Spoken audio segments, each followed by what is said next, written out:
Salut à tous, c'est Hugo de la chaîne NSS et comme il y a eu une mise à jour il n'y a pas si longtemps d'After Effects, je me devais de vous présenter l'un des éléments qui va vous faire gagner du temps, mais vous n'imaginez pas à quel point. Cet élément, il est vraiment très simple, c'est le panneau propriété. Alors si vous ne l'avez pas parmi les autres panneaux, il vous suffit d'aller dans Fenêtre et de sélectionner le panneau propriété. À ce moment-là, quand vous n'avez rien de sélectionné dans votre timeline, le panneau propriété vous indique aucune sélection.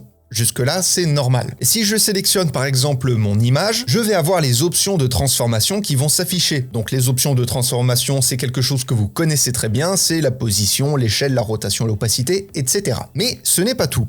Si vous sélectionnez par exemple plutôt un texte, vous allez avoir certes les options de transformation, mais vous allez avoir toutes les options également qui vont se rapporter au texte. Donc que ce soit la police d'écriture, la taille des caractères, l'alignement du texte par rapport à la zone de texte, etc., etc., etc. Vous avez énormément d'options modifiables et vous allez même pouvoir gérer l'animation de votre texte depuis ce panneau.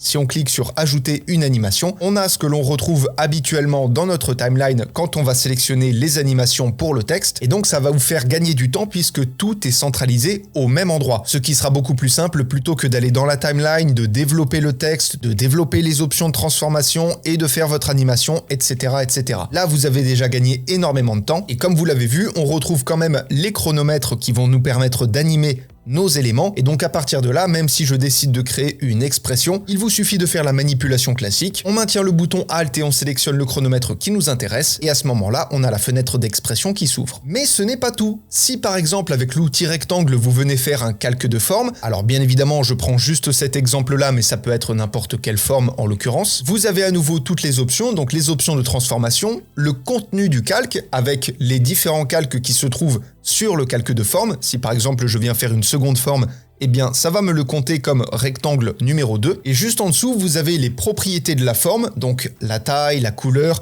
la forme de l'angle, etc. Et comme vous le voyez, vous avez deux options de transformation. Alors vous avez une option de transformation globale qui va vous bouger l'entièreté du calque qui contient les formes, ou alors vous allez pouvoir sélectionner une forme ou l'autre et venir modifier indépendamment de tout le reste la forme que vous avez sélectionnée. Au cas où vous ne l'aviez pas compris, ça va être quelque chose qui va nous faire gagner un temps, mais de malade. Le fait d'avoir tout centralisé, de plus avoir besoin de faire plein de petites manips qui font perdre un maximum de temps, ou connaître sur le bout des doigts chaque raccourci pour économiser quelques secondes par-ci par-là, là, on a vraiment de la simplicité, de l'efficacité, et il reste plus qu'à essayer. Bref, ceci étant dit, dites-moi ce que vous pensez de ce nouveau panneau. Merci d'ailleurs pour le retour que vous m'avez fait sur la vidéo des 6 ans, ça m'a beaucoup touché, sincèrement. J'en déduis que la vidéo vous a plu, donc ça fait plaisir. Et en attendant de se retrouver dans de prochains tutos, apprenez, utilisez et progressez dans vos montages. Je vous fais des bisous, et à plus.